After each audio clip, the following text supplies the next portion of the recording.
जो जहादी ग्रुप बना के भेजते हो, क्रॉस बॉर्डर टेररिज्म बंद करो। माजी के अंदर जो जंगें आपने की वो ना की होती तो आज आपको IMF से ज्यादा कर्ज देते, $15 बिलियन, $20 बिलियन, $25 बिलियन, उनके खजाने $700 बिलियन तक है और आसान किस्तों पे मिल जाते। लेकिन बात तो ये है कि रिलेशनशिप वैसे बिल्ड नहीं हुए। वो जो अपने 8 अगस्त को उन्होंने कर लिया तो अपने क्या कर लिया, वो तो जो उन्होंने कश्मीर पे करना 5 अगस्त था वो। हाँ सॉरी 5 अगस्त जो भी है, 2019 का जो एक्ट उन्होंने पास किया है, तो उसके बाद आप क्या कर सकते हैं?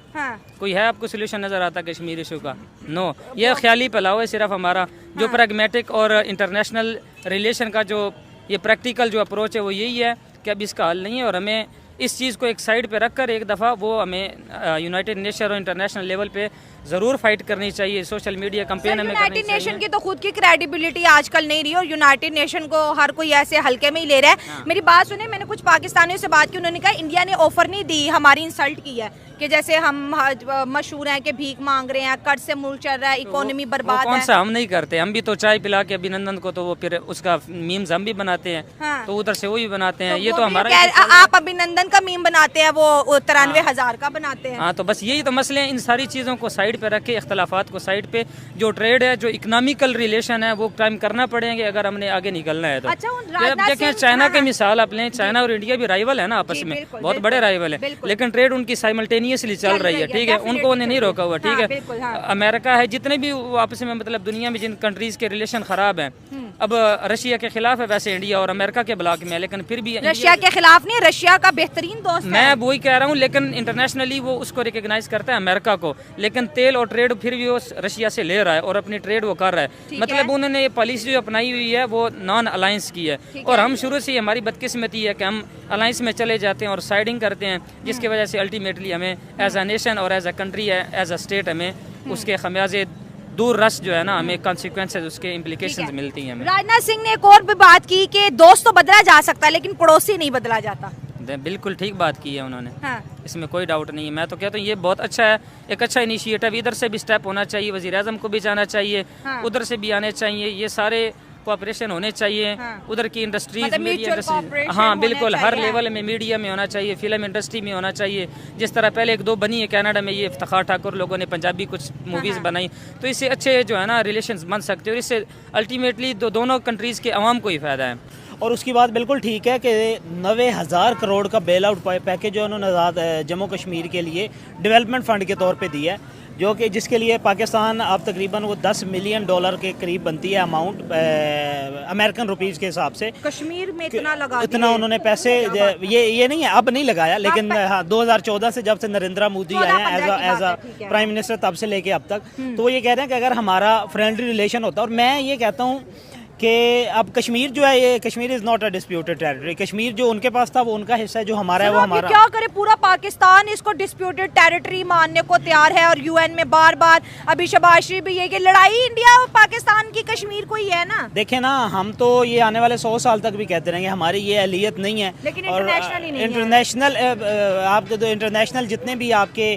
नेशंस हैं उन्होंने इसको रिकॉग्नाइज कर लिया। उन्होंने 75A का खात्मा 2019 में कर लिया, उन्होंने उसे नेक्स्ट कर लिया, अपना हिस्सा बना लिया। अच्छा, तो कश्मीर पे तो अब मेरे ख्याल में हमें बात करनी ही नहीं चाहिए।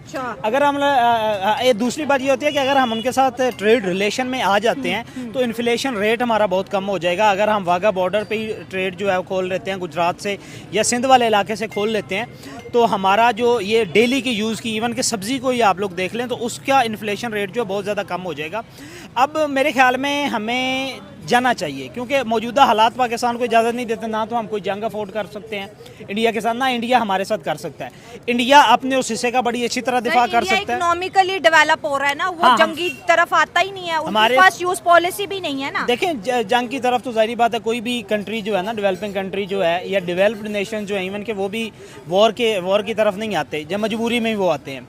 दूसरी बात यह है कि अब उन्हें इस बात का अंदाज़ा हो चुका है तो कि कश्मीर तो हमारे पास आ गया। अब ये डेवलपमेंट जो कश्मीर में करवा रहे हैं, दूसरे हिंदुस्तान के दूसरे इलाकों से लोग वहाँ पे जो है ला के शिफ्ट कर रहे हैं, उनको आबाद कर रहे हैं, ताकि जो हिंदू अक्सरियती आबादी है वो वहाँ पे अक्सरियत शो करने की कोशिश करें, क्योंकि मेजोरिटी मतलब हिंदू और मुस्लिम दोनों ही कश्मीर के अंदर आए। लेकिन आपने कहा कि इंडिया हमसे कभी जंग नहीं करता। सर उन्होंने बहुत दफ़ा कहा कि पाकिस्तान हमारे लेवल का ही नहीं है, ये बस इग्नोर करें, इनके साथ बात करने का जो इरा है वो भी ख़त्म हो गया। लेकिन आज इंडिया हमें लोन ऑफर कर रहा है। क्या वजह है कि जो हम दुनिया से हर बंदे से पैसे मांगते हैं, सऊदी अरब से मांगते हैं, UAE से मांगते हैं, चाइना से मांगते हैं, IMF से मांगते हैं, वर्ल्ड बैंक से मांगते हैं, एशियन बैंक से मांगते हैं, प्राइवेट बैंक से मांगते हैं, और भाई कोई ऐसा मुल्क छोड़ा है जिसके साथ हमारी हेलो हाय हो और हमने पैसा ना मांगा हो?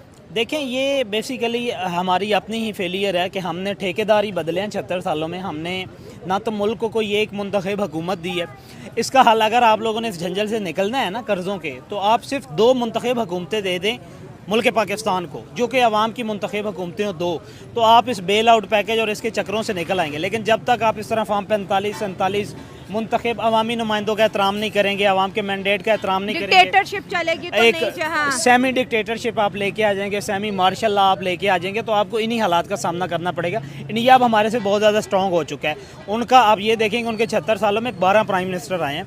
हमारे 76 सालों में अब तक हमारे पास, जिसमें से हमारा 42 ईयर्स का डेमोक्रेटिक पीरियड है, और उसमें हमारे पास 26 प्राइम मिनिस्टर आ चुके हैं, जिसको हमने, और हमारी ये तारीख है कि हमने किसी को भी 5 साल तो पूरे करने ही नहीं दिए। सिस्टम का फॉल्ट है और हमारे इदारों का। आप देखें, जब इंडिया और पाकिस्तान की सेपरेशन। नमस्कार दोस्तों, आप सभी का इस वीडियो में स्वागत है। तो दोस्तों, आए दिन भारत और पाकिस्तान का वीडियो अपलोड करते रहते हैं। तो दोस्तों, इन दिनों जो पाकिस्तान की जनता है, उनका ये कहना है कि जो पाकिस्तान है हमेशा कर्ज लेती रहती है और वो IMF के पास से कर्ज लेने जाती है, और इन दिनों जो पाकिस्तान है उनको इंटरनेशनल मनी फंड से भी पैसा कर्ज नहीं मिल रहा है। तो दोस्तों, और जो पाकिस्तान की जनता का कहना है कि अगर भारत और पाकिस्तान एक हो जाए तो भारत ही पाकिस्तान कि 76 साल में ना तो उनके मार्शल लॉ लगा है, और मार्शल लॉ लग भी नहीं सकता कि उनके 20 जनरल, लेफ्टिनेंट जनरल की एक कमेटी होती है जिसको कायल करना पड़ता है किसी एक जनरल को, जो कि उनका चीफ ऑफ आर्मी स्टाफ होता है, अगर इस तरह के हालात बनाने में मुल्क में। जाहिर बात है उसके पास इतनी पावर नहीं हो। तो दूसरा, उनका डेमोक्रेटिक सेटअप जो है वो बड़ा मजबूत हो गया। तो मुझे अब ये उन्होंने कंट्री से मांगने जाते हैं, इंडिया ने खुद इतनी बड़ी ऑफर कर दी है कि IMF से बड़ा बेल आउट पैकेज आपको देंगे पाकिस्तान। आपको क्या लगता है कि हमारी लीडरशिप इस ऑफर के ऊपर जो है बैठेगी, गौर व फिक्र करेगी? क्या अब इंडिया भी ऑप्शन में आ जाएगा? नेवर। हाँ, क्या क्यों नहीं सोच सकते? वजह भी बताओ ना। पहली तो बात है ना, मैं उसको ऑन ही नहीं कर रहा। जो स्टेटमेंट दे रहे हैं ना, मैं नहीं कहा अच्छा, क्योंकि उन्होंने ये क्रिटिसाइज किया है। ठीक अच्छा, है, ये क्रिटिसिज्म है। जिस तरह उन्होंने कहा है, द वे ही यू आर, मैंने तो नहीं सुनी जिस तरह आप कह रहे हैं। तो अगर इस तरह है देन मैंने स्क्रीन पे चला दी है। हाँ, अच्छा, हाँ। तो फिर अगर वो है तो फिर तो गलत तरीका है। लेकिन मैं वैसे ओवरऑल कह रहा हूँ कि बायलैटरल रिलेशन जो है वो जरूरी है। कि इंडिया और पाकिस्तान के बायलैटरल रिलेशनशिप बिल्ट नहीं हो रहे। आप कह रहे हो कि भाई मैं ऑन नहीं करता, तंज में क्या बहुत से पाकिस्तानियों का हमारी गुर्बत का इंडिया ने मजाक उड़ाया है, क्योंकि उसके रिजर्व $700 बिलियन तक पहुंच गया। हिस्टोरिकल रिकॉर्ड उन्होंने तोड़ा है। क्या वजह है? हम दोनों का, यूरोप एक साथ हो सकता है, सऊदी अरब की बात करें, अमेरिका की बात करें, एक हो सकते हैं। ये इंडिया और पाकिस्तान के बीच ऐसा क्या हो गया इन 78 सालों में? Actually, there are multitude of factors which can be held responsible behind the bad relationships between Pakistan and India. उसमें काफ़ी हैं। पहला तो हमें जिस तरह पता है, आपने भी क्लेम किया, हम सब क्लेम करते हैं कश्मीर का। उस पर कॉम्प्रोमाइज़ नहीं कर सकते। क्यों नहीं कर सकते? क्योंकि उसमें पॉलिटिकल लीडरशिप भी अगर कोई वो करे तो उससे अवाम का इतना प्रेशर जाएगा कि सिस्टम जो है हिल के रख जाएगा। ठीक है, उसके बाद हमारे जो ये डिफेंस, ये सरहदी जो हमारे बाकी गिलगित बल्तिस्तान का इशू इंडिया उस पर क्लेम कर रहा है, हम कश्मीर पे क्लेम कर रहे हैं। तो ये बैठ कर मसला हल होना चाहिए, फार्मूला होना चाहिए, जिस तरह परवेज़ मुशर्रफ ने 2008 में दिया था। क्या फार्मूला था परवेज़ मुशर्रफ? उसने जो दिया था, उसने कहा था कि इसके जो दोनों अपने जो जहादी ग्रुप है ना, दोनों तरफ से टेररिस्ट, वो बुलाएं, आर्मीज़ अपनी वापस बुलाएं दोनों कंट्रीज़, और उसके बाद बैठकर जो है निगोशिएशन करें